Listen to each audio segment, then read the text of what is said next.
Hello and welcome to Tech Tips. I'm Kajardo Lindsay and I'm here to help you learn more about your dish network system. Now, I'm not some kind of techie who has an engineering degree.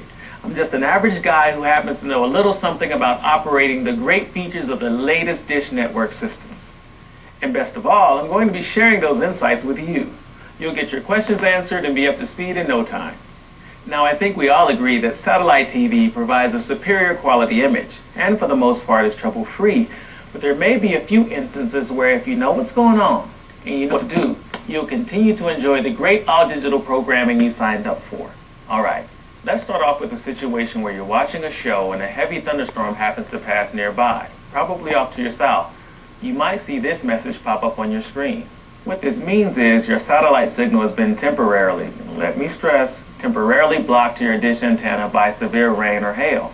Now, this doesn't always happen, but if it does, the interruption will pass once the storm moves on. Once the signal is present again, you will see this message. Then you'll know your satellite receiver is reacquiring the signal, and very soon your show will be back on. There's no reason to call us. The receiver is smart enough to reset itself and get you back to enjoying all the programming you subscribe to. Like I said, this is very rare.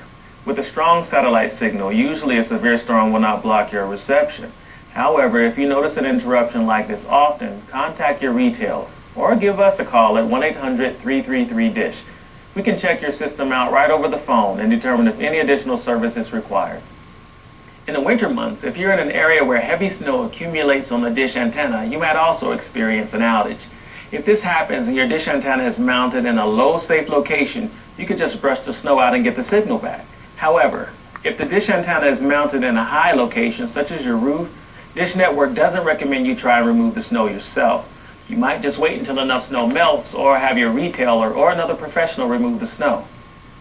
And in the spring, when the trees are blooming, new growth could block the satellite signal, so you might have to trim a tree or consider moving the dish antenna location. Like I said, these outages are rare, but when you know what's going on, it puts you in control. Another situation you should know about is if you notice you're missing channels. In most situations, there's an easy fix for this. In the electronic program guide, probably where you notice the missing channels, look at the area of the guide that says Favorites List.